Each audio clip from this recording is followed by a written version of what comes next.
I bought this swing arm a couple years ago and I've used it like constantly. And suddenly, the spring broke or something. I'll have to take it apart and see what's going on. Okay, so I managed to fix this. You could say fix it. What happened was that the spring on the other one was internal to this. Once I got it apart enough to realize that, and that these were riveted on more or less, I knew I would never be able to fix it. I'd never be able to get that spring back in there and mounted. It was like a wedge design.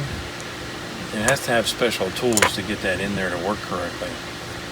But anyway, I happen to have another one of these that I picked up at Hamfest last weekend. And this fit just fine. It's actually a microphone mount, believe it or not. Here was what was mounted there, and you put a microphone on that. Now, believe it or not, that shaft was just a little bit bigger and it had the same design with this indent right there. And that goes in between these two clamshell pieces. So now it works fine. I had to modify this a little bit. It had a grommet in there that I had to remove, but now it works fine.